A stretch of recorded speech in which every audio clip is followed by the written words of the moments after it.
Boa tarde a todos. É um enorme prazer estar aqui com vocês hoje. E antes da gente começar, eu queria primeiro agradecer a Ciência Brasil, que está tornando essa palestra acessível. Então, eu queria agradecer também a Bruna e a Selma, e a Joelba e a Suzana, que estão trazendo para cá libras e audiodescrição, para que toda essa palestra possa ser ouvida e apreciada por todo mundo. Muito obrigado, viu? Obrigado. Meu nome é Henrique Bueno, eu estou muito feliz de estar aqui com vocês hoje. E eu vou falar hoje para vocês sobre um assunto que eu tenho certeza que todo mundo vai gostar. A primeira pergunta que eu quero fazer a todos é: qual é o grande sonho da vida de vocês? Qual é o grande sonho? Qual é aquele desejo que vocês têm hoje, que vocês sempre tiveram e provavelmente nunca vão deixar de ter? Qual é aquele sonho que quando vocês realizarem, toda a correria acaba? Vocês realmente chegaram onde queriam? Para quem é pai aqui, fica mais fácil pensar. Qual é o desejo que vocês têm para os filhos de vocês? Qual é a única coisa que, se os seus filhos tiverem, vocês vão se sentir plenamente satisfeitos como pais? E pode ser que algum de vocês diga: puxa, eu queria que meu filho, ou eu queria que eu tivesse mais sucesso, que eu tivesse um emprego melhor, que eu tivesse mais dinheiro, que eu tivesse um carro novo, talvez uma casa própria, ou talvez uma casa na praia. E pode ser que vocês falem isso. E aí eu perguntaria: tá bom, você quer um carro. Quando você tiver esse carro, o que vai mudar na sua vida? Ou por que você quer esse carro? E aí talvez você me responda: quando eu tiver o carro, eu vou ter mais conforto, mais status, mais liberdade. E eu vou continuar insistindo. Por que você quer mais liberdade, mais conforto, mais status? E eu garanto que todos vocês, como todas as pessoas do mundo, em algum desses porquês, vai parar na última resposta. Porque talvez, quando eu tiver tudo isso, talvez, aí então, eu vá ser feliz. Não é verdade? Não é esse o grande sonho de todo mundo? E é curioso, né? Porque a gente passa a vida inteira correndo atrás de tanta coisa, para quem sabe um dia encontrar essa tal felicidade, e a gente geralmente só corre. Eu quero um emprego melhor, eu estudo, eu vou para a escola, eu vou para a faculdade, eu faço uma pós-graduação, eu aprendo a fazer entrevistas de emprego para conseguir empregos melhores. Depois que eu arrumei o emprego, eu aprendo em cursos de comunicação a como me comunicar melhor, porque quem sabe então eu vou ter uma promoção e vou ganhar mais. E eu estou sempre aprendendo e estudando muita coisa. E eu pergunto a vocês o seguinte: como seria a vida de vocês hoje? E como vai ser a vida dos filhos de vocês se alguém nos dissesse que é possível também aprender felicidade?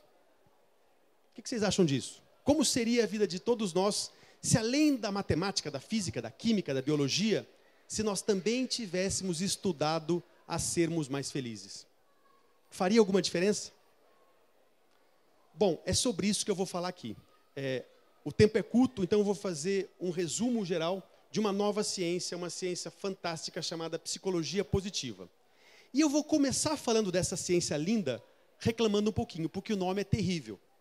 Quando você diz que existe uma psicologia positiva, a primeira coisa que vem à cabeça, se tem uma positiva, a psicologia que existia antes era negativa. E isso é um absurdo, uma grande aberração. Inclusive, o próprio autor do nome disse que ele errou um pouquinho, ele foi muito apressado em dar o nome. A psicologia positiva é uma ciência recente, que muitos a chamam, inclusive, de ciência da felicidade. Agora, o que é a psicologia positiva? Vamos pensar o seguinte: depois das grandes guerras, da Primeira e da Segunda Guerra, durante muitas e muitas décadas, o foco da psicologia, vamos chamar de tradicional, era estudar as misérias humanas. Era estudar tudo que estava dando errado. E tinha um porquê, né? Imagina que todo mundo voltou da guerra e todo mundo precisava tratar um monte de problemas gerados pelas guerras. E o foco foi, quase 100% dos investimentos em pesquisa, foi: vamos entender a depressão, vamos entender as síndromes, os pânicos, as ansiedades, vamos entender por que casamentos não funcionam, vamos tentar entender por que crianças saem da escola para ir para o mundo das drogas, por que algumas pessoas abusam do álcool, né? Isso foi fundamental, fantástico, e grandes intervenções surgiram para ajudar essas pessoas. Então, hoje nós temos terapias inúmeras e nós temos remédios que podem não só diagnosticar, mas tratar muitos desses problemas, né? Ajudar casais, por exemplo, a não se separarem. Isso tudo existe hoje.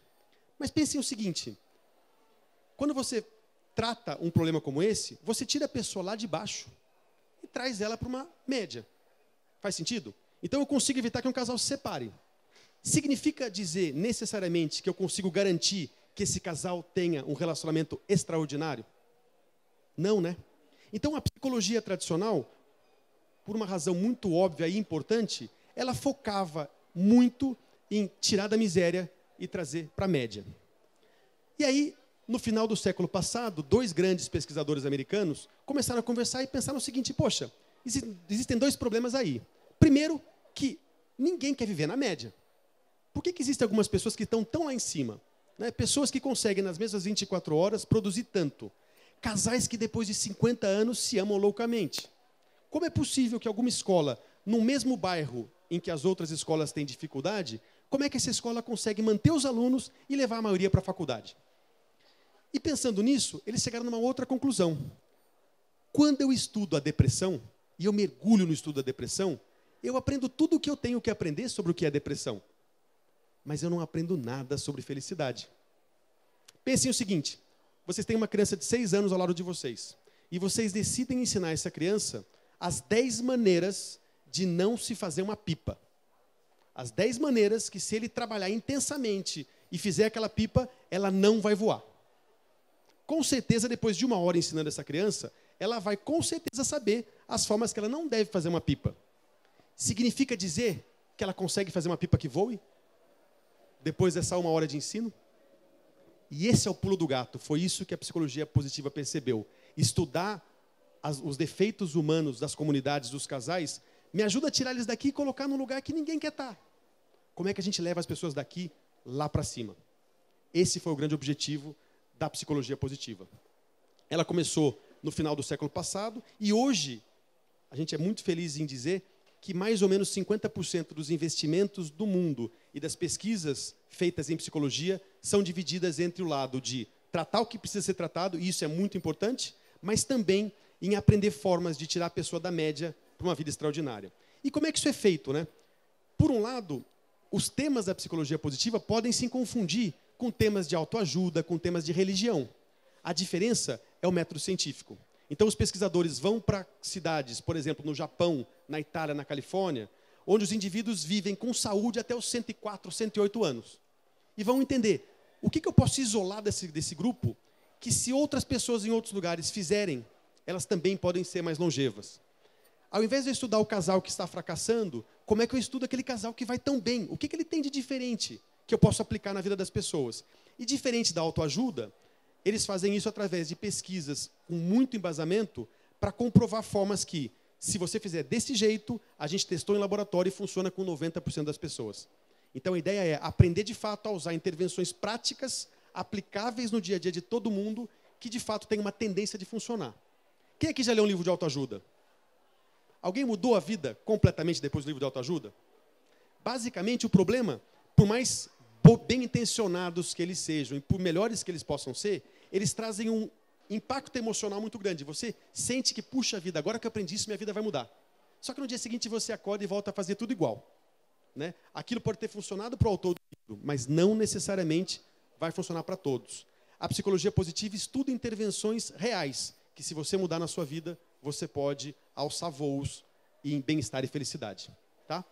Agora, antes de eu falar especificamente sobre a felicidade, eu preciso começar quebrando alguns mitos, que eu tenho certeza que todos nós ou temos ou já pensamos a respeito.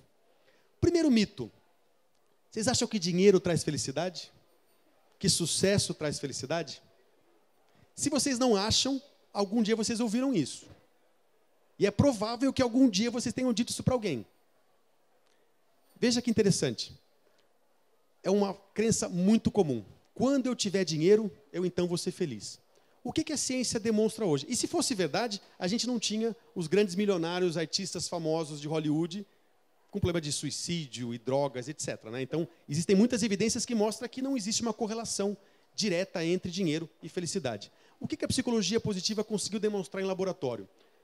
Ganhar mais dinheiro tem um efeito para o bem-estar, sim, quando ele serve para tirar você de uma situação de necessidade para suprir o básico. Então, claro que alguém que passa fome e de repente tem dinheiro para se alimentar, é claro que o nível de bem-estar dele vai mudar. A partir do momento que as necessidades básicas estão satisfeitas, você ganhar 100 mil reais por ano e 300 mil ou 900 mil tem um impacto praticamente zero em felicidade. Quem aqui já foi promovido e teve um aumento de salário, sentiu o que a psicologia positiva provou. Você passa mais ou menos 6 meses, 2 meses, dependendo do aumento, se sentindo muito feliz, muito eufórico. E o que acontece depois? Você gasta muito no Natal, você resolve trocar um carro e pagar parcela, e aí você fala, puxa vida, eu só vou ser feliz mesmo quando aquele outro aumento chegar. É aquele outro cargo que eu queria, não era esse. Então a gente está sempre correndo. Portanto, dinheiro e sucesso traz um estado de euforia. A gente sente que aquilo foi bom naquele momento. Tem, inclusive, experimentos feitos com ganhadores de Mega Sena, de prêmios milionários, que mostra que por 6 meses ele está no auge. E depois ele volta a ser igualzinho se ele não mudar os comportamentos que ele tinha. Então, dinheiro não traz felicidade. E o que foi curioso, isso foi um acidente na pesquisa. Enquanto eles pesquisavam isso, eles conseguiram provar uma correlação contrária. Que as pessoas que são mais felizes, via de regra, atingem mais sucesso e ganham mais dinheiro. Então, não é o sucesso, não é o dinheiro e o sucesso que traz felicidade, mas felicidade traz o maior potencial de você ganhar mais e de ter mais sucesso. Né? Então, a primeira coisa que a gente precisa quebrar é esse mito. O segundo mito é o tal do mito de que felicidade é uma linha reta. Então, existem pessoas felizes e infelizes. Eu sempre me comparo ao outro. Puxa, eu queria tanto ser feliz como ele. Né? Então, é como se ou você é ou você não é feliz. E, por favor, pessoal, joguem fora o ou. Né? O ou ele serve só para criar uma concepção completamente incorreta sobre felicidade. Existem só 2 pessoas no mundo, e eu vou emprestar aqui as palavras do Tal Ben-Shahar, que vai falar amanhã, que foi meu professor desse tema. Só 2 pessoas no mundo que não experimentam emoções negativas, que não sofrem, que não sentem dor, que não se arrependem, que não perdem alguém. Só 2. Sabem quem são? O psicopata e o morto. Então, se vocês aqui sofrem de vez em quando, às vezes tomam um tombo, ficam um pouco chateados, passam por alguns apuros na vida, parabéns. Ninguém aqui é psicopata e vocês estão muito vivos. Então isso é ótimo. Na verdade, todas as emoções humanas são importantes, todas. Elas existem por uma razão. A gente precisa aprender a lidar com elas e viver melhor com elas. A gente vai falar um pouquinho sobre isso. Então, felicidade não é uma linha reta. O que é triste é que muitas pessoas passam a vida inteira esperando que ela fosse uma linha reta. Eu quero ser feliz. Né?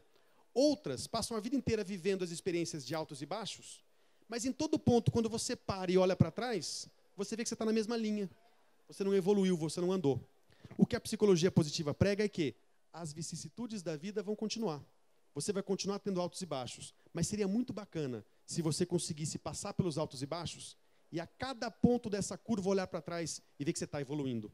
Meus baixos são menores, eu sei lidar melhor com eles, eu cresci como pessoa, eu sou uma pessoa mais madura e eu sou mais feliz do que eu era antes. Né? Então, o objetivo é como é que a gente constrói com os nossos pensamentos e comportamentos um dia após o outro um pouquinho mais feliz, sabendo que momentos ruins vão vir e eu preciso lidar com eles. Tá? E um terceiro mito, também muito comum, é que felicidade está em algum lugar. Puxa, quando eu for morar na praia, aí eu vou ser feliz. Quando eu for vice-presidente da empresa ou quando eu conseguir aquela promoção, aí eu vou ser feliz. E esse é um grande erro também, porque a gente vai correr atrás, correr atrás, correr atrás. Muitos de nós fazemos isso, inclusive, e a gente vai chegar lá, mesma coisa com o dinheiro. Eu me adapto e eu quero o próximo desafio. Então, achar que felicidade é uma coisa a ser encontrada é um grande problema. Quem aqui carrega o conceito de que eu quero buscar felicidade, comece a mudar isso. Não busque a felicidade, construa a felicidade no hoje. Tá? Bom, esses são os mitos, né? Agora, para uma ciência se meter a estudar alguma coisa, ela tem que primeiro saber o que ela está estudando. E felicidade é um tema muito amplo. Como é que você define felicidade e estuda isso? Né?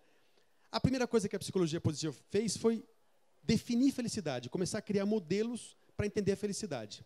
Existem várias definições, mas a mais coerente e a que é mais usada hoje é que felicidade envolve 2 componentes. Um componente emocional e um componente cognitivo, intelectual. O emocional é o seguinte: mais felizes são as pessoas que têm mais emoções positivas, então passam por mais momentos bons, e menos emoções negativas. Então é como se fosse uma balança. Né? Quanto mais coisas boas e menos coisas ruins, emocionalmente falando, mais, em tese, eu tenho a chance de ser feliz. Só que isso não basta, né? A própria filosofia já teve correntes que trabalhava com a ideia da busca incessante pelo prazer, né? Então eu posso ter prazer o tempo todo, mas se eu não tiver o componente intelectual também, eu não vou alçar o voo que eu posso alçar no campo da felicidade. O componente intelectual é como eu meço a minha satisfação com a vida. Então, como é que intelectualmente eu considero a minha vida? Vamos pensar no exemplo da Madre Teresa de Calcutá. Concordam comigo que na vida que ela viveu, é muito provável que ela passou vários dias e meses passando muito mais emoções negativas do que positivas? E vocês acham que ela era infeliz por isso? Como é que ela cognitivamente interpretava a própria vida, né? Então, são dois componentes: emoções positivas versus negativas e eu estou satisfeito com a minha vida. E a gente vai falar de alguns outros componentes que explicam um pouquinho isso, tá? Então, para ficar um pouco mais simples, ainda assim é difícil, né? Como é que eu trabalho com isso do ponto de vista de intervenções? Então, existem vários modelos que trabalham com os conteúdos da felicidade. E o mais conhecido é o modelo PERMA, que é um modelo desenvolvido na Universidade da Pensilvânia por Martin Seligman, que foi um dos idealizadores dessa nova corrente da psicologia. E ele fala o seguinte, que a felicidade envolve 5 componentes. Quando você tem esses 5 componentes na sua vida em algum tipo de equilíbrio satisfatório para você, você tem mais tendência de ser mais feliz. Os componentes são, primeiro, emoções positivas, né? Sensação de prazer, de bem-estar. Segundo, engajamento. Eu vou falar de todos eles, tá? O terceiro, relacionamentos. Quarto, senso de propósito. E quinto, realização e conquista. Então, se você conseguir colocar todos eles em algum equilíbrio na sua vida, aumenta a sua tendência de ser feliz, tá? Bom, primeiro componente, emoções positivas. Emoções positivas são as sensações boas, né, que nos fazem bem, que nos fazem se sentir mais felizes. O que é interessante de emoções positivas? Pensem comigo uma coisa. E lembrem de um dia corriqueiro de vocês, profissional. Vocês acordaram de manhã, tomaram café, foram ao trabalho, passaram o dia todo no trabalho, voltaram para casa. Vou imaginar que coisas boas e coisas ruins aconteceram. Quando você vai dormir, você lembra das coisas boas ou das ruins? O que fica na sua cabeça? Você agradece, puxa, que delícia que eu almocei naquele restaurante tão gostoso? Ou você fala, caramba, levei a bronca do meu chefe. Ou amanhã eu tenho aquele relatório que eu estou atrasado. O que a gente lembra? Geralmente do negativo, né? Geralmente ou quase sempre do negativo. E eu vou explicar por quê. Imagina 2 homens das cavernas. Os dois estão lá na savana africana. E, de repente, os 2 homens percebem que uma moita está balançando. Um deles, em menos de um segundo, está em cima de uma árvore com uma pedra na mão. Porque ele tem certeza que na moita tem um tigre. O outro já está correndo para a moita porque ele sabe que tem um esquilo lindo que ele quer ver na moita. Isso acontece 30, 40, 50 vezes, até que um dia era um tigre. O que acontece com o indivíduo do esquilo? Não. Já era, né? O que significa? Evolutivamente, o gene que nós carregamos é o gene que está mais associado ao medo, à preocupação, à insegurança. É o gene da emoção negativa. E isso é engraçado, porque no dia de todos nós, salvo exceções em dias muito complicados, mas na maioria de todos os nossos dias, todos nós passamos por emoções positivas e negativas. Todos nós. Só que a gente só lembra da positiva quando é aquela positiva mesmo. Então, comer uma coisa gostosa, dar um beijo num filho, dar um abraço num filho, isso é corriqueiro, né? Isso é bobagem. Agora, levar uma bronca do chefe, aquilo é desse tamanho. Então, a gente dá um tamanho muito maior para aquilo que é negativo e raramente celebra ou valoriza os pequenos momentos positivos. Então, a tendência nossa, se a gente não pensar diferente, não agir diferente, é sempre carregar uma experiência muito mais negativa do que positiva. E aí existem ferramentas para isso. E como eu disse, elas chegam a aparecer um pouquinho com a ideia de autoajuda e até de religião. Vocês sabem qual que é a principal ferramenta hoje que é utilizada para você começar a mudar a sua forma de ver o aspecto positivo da sua vida? É a ferramenta da gratidão. Mas não é a gratidão que está na moda do hashtag gratidão para qualquer coisa, tá? Isso está chegando por aí e não faz o menor sentido. É gratidão aqui mesmo, tá? E como é que isso funciona? Eu vou contar o que aconteceu comigo. Quando a minha esposa, que está aqui, me disse que estava grávida do primeiro filho, eu comecei a fazer esse exercício. É simples. Todo dia, num horário que faça bem para você, no meu caso era à noite, eu pegava um caderno e eu escrevia 5 agradecimentos. E como é que eu fazia isso? Não é só escrever. Eu agradecia, por exemplo, o meu filho ou a minha esposa. Quando eu fazia isso, eu lembrava naquele momento de algo que tinha acontecido naquele dia. Então eu lembrava de um abraço que eu tinha dado no meu filho. Eu lembrava daquele abraço, tentava viver aquilo por alguns segundos, e aí eu escrevia. E eu escrevia 5 agradecimentos. Olha que interessante. Na primeira semana, era muito difícil. Eu não fazia ideia porque eu estava fazendo aquilo. Parecia que não fazia sentido, e era muito difícil achar 5 agradecimentos. Parecia que meu dia não tinha tanta coisa para agradecer assim. Na segunda semana, começou a ficar um pouquinho mais fácil. Eu já começava a agradecer de um jeito mais tranquilo, eu percebia mais coisas boas. Na terceira semana, aconteceu uma coisa curiosa. Eu moro no litoral aqui do Paraná, em Antonina. E eu subo essa serra todo dia, no mínimo um dia sim, um dia não. E toda vez que eu subo a serra há 4 anos, eu vejo trânsito, caminhão, neblina, acidente, perigo, pressa, eu tenho que chegar rápido para uma reunião. É o que eu vejo. Depois, nessa terceira semana, eu estava subindo um dia a serra e, de repente, eu bati o olho. Uma coisa super simples, tá? Bem corriqueira, mas que me marcou muito.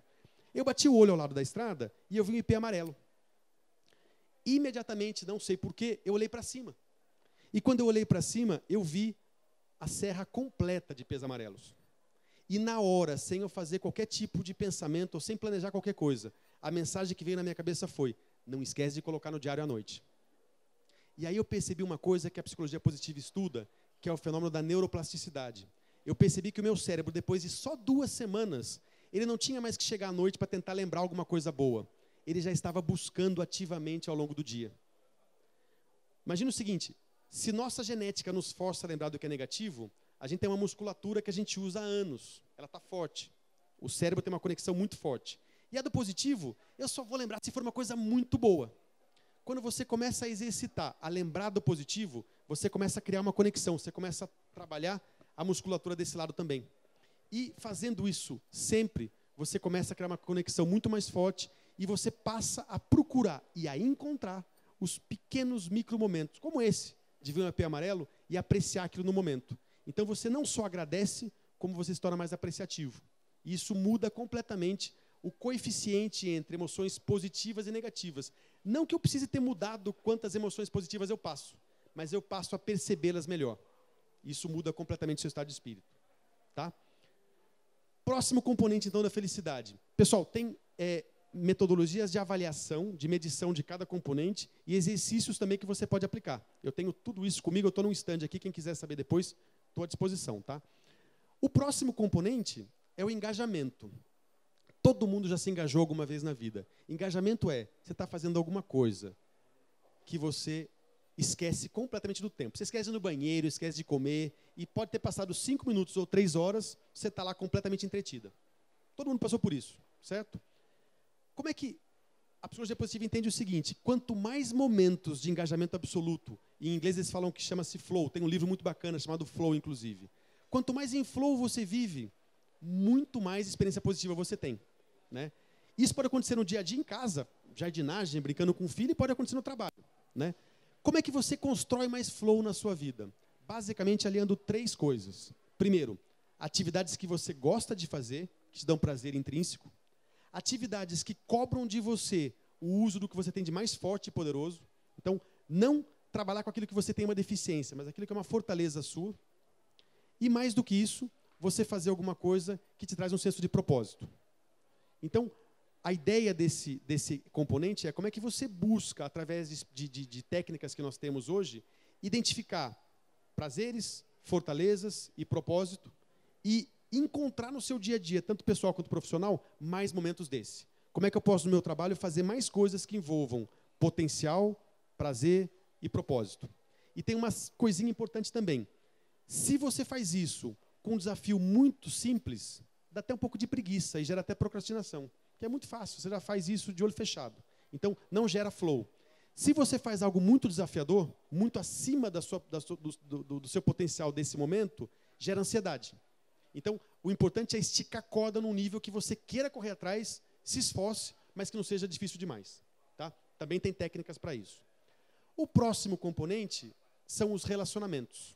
E relacionamentos é a cereja do bolo. A cereja do bolo completa para o fim de felicidade. Existe um estudo, é o maior estudo longitudinal já feito na história. É um estudo que já dura 75 anos. Tinha que ser de Harvard, né? Eles começaram a pesquisar a vida de 200 estudantes de Harvard. E decidiram estudar esses estudantes por um tempo o mais longo possível. E já tem 4 diretores desse experimento, que já morreu um, já entrou outro, já morreu um, já entrou outro, e eles continuam fazendo. Durante 75 anos, a cada 2 anos, eles visitam essas pessoas, fazem inúmeros testes e pesquisas, não só deles, mas as esposas, os filhos, os colegas de trabalho, e eles têm hoje uma sala inteira só de informação, né? Inclusive, a maioria já morreu, então eles continuam fazendo com as esposas e com os filhos. Teve um presidente americano que participou desse projeto, inclusive. E o que eles descobriram?